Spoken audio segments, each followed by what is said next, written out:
नमस्कार। खमा गणी। जय एकलिंगनाथ जी की सा। जय माता जी की। जय श्री जी की। स्वागत है आपका लेजेंड्स ऑफ राजस्थान के एक और नए एपिसोड में। आपने गत वर्षों में टीवी पर राजस्थान टूरिज्म को बढ़ावा देने वाला वो एड तो जरूर देखा होगा, जिसकी टैगलाइन थी, राजस्थान जाने क्या दिख जाए। मेरे हिसाब से राजस्थानी इतिहास भी कुछ उसी प्रकार अद्भुत है और उसकी टैगलाइन होनी चाहिए, राजस्थानी इतिहास जाने क्या सुनने पढ़ने को मिल जाए। सच में हमारा इतिहास किसी अजूबे से कम नहीं है। क्या क्या घटनाएं नहीं घटी इस प्रदेश में, जिनकी शायद कवियों ने भी कल्पना नहीं की होगी। प्रेम, त्याग, शौर्य, छल, घृणा, सम्मान, हमारे इतिहास में इंसान की हर भावना को व्यक्त करने वाले अनेकों उदाहरण हैं।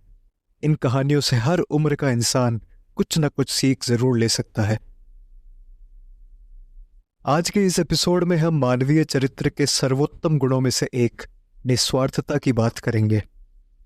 मेरे हिसाब से एक मनुष्य तब सबसे ज्यादा निस्वार्थी होता है जब वह खुद के जीवन को किसी उद्देश्य हेतु न्यौछावर कर दे। जी हाँ, हम बात कर रहे हैं बलिदान की, शहादत की। पॉडकास्ट के पिछले एपिसोड्स में हमने बलिदान के अनेकों उदाहरण सुने। अपनी मातृभूमि के लिए, हमारे पर्यावरण के लिए, अपने समाज के लिए। भारत के इतिहास में लोगों ने शहीदी के एक से बढ़कर एक उदाहरण प्रस्तुत किए हैं। पर इस एपिसोड में हम एक ऐसे अनूठे बलिदान की बात करेंगे जिसके चलते ही राजस्थान के सबसे भव्य किलों में से एक का निर्माण संभव हो पाया। ये कहानी है जोधपुर शहर में स्थित मेहरानगढ़ किले की, जो कि वर्तमान समय में भी वास्तुकला की एक महान उपलब्धि है। तो आइए शुरू करते हैं।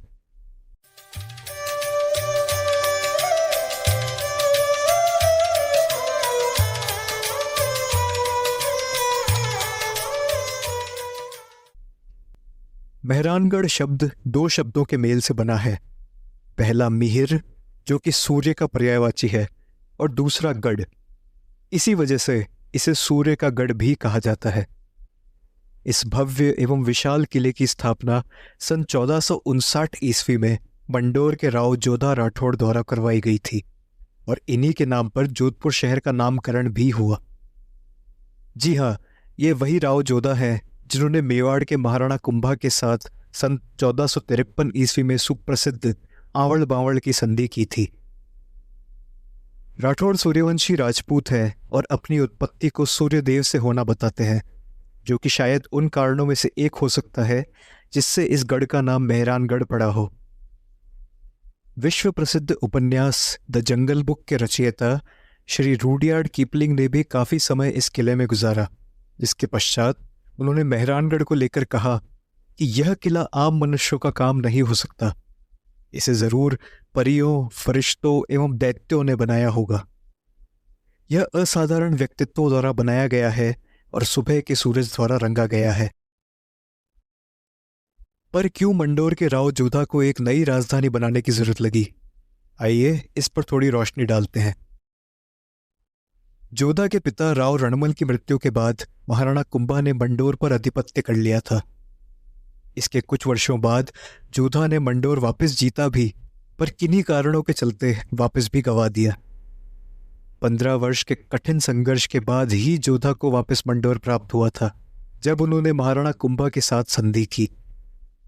इन 15 वर्षों में राव जोधा शायद इतना तो समझ ही गए थे कि मंडोर सुरक्षा के रूप से बिल्कुल सही नहीं था।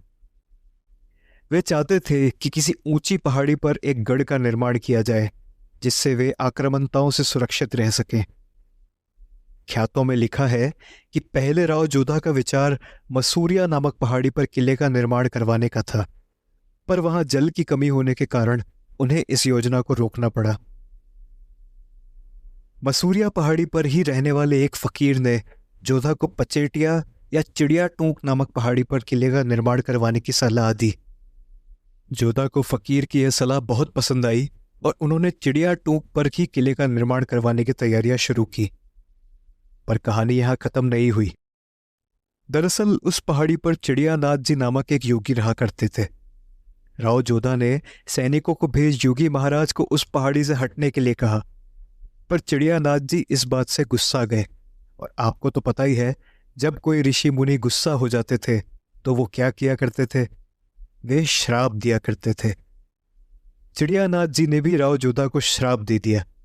उन्होंने कहा कि इस पहाड़ी पर निवास करने वाले को हमेशा सूखे की समस्या रहेगी और वो जल की एक एक बूंद के लिए तरसेगा।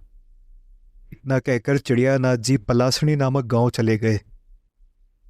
जब राव जोधा को इस श्राप के बारे में पता चला तो उन्होंने पलासणी की तरफ दौड़ लगाई और जाकर चिड़ियानाथ जी के चरणों में गिर गए।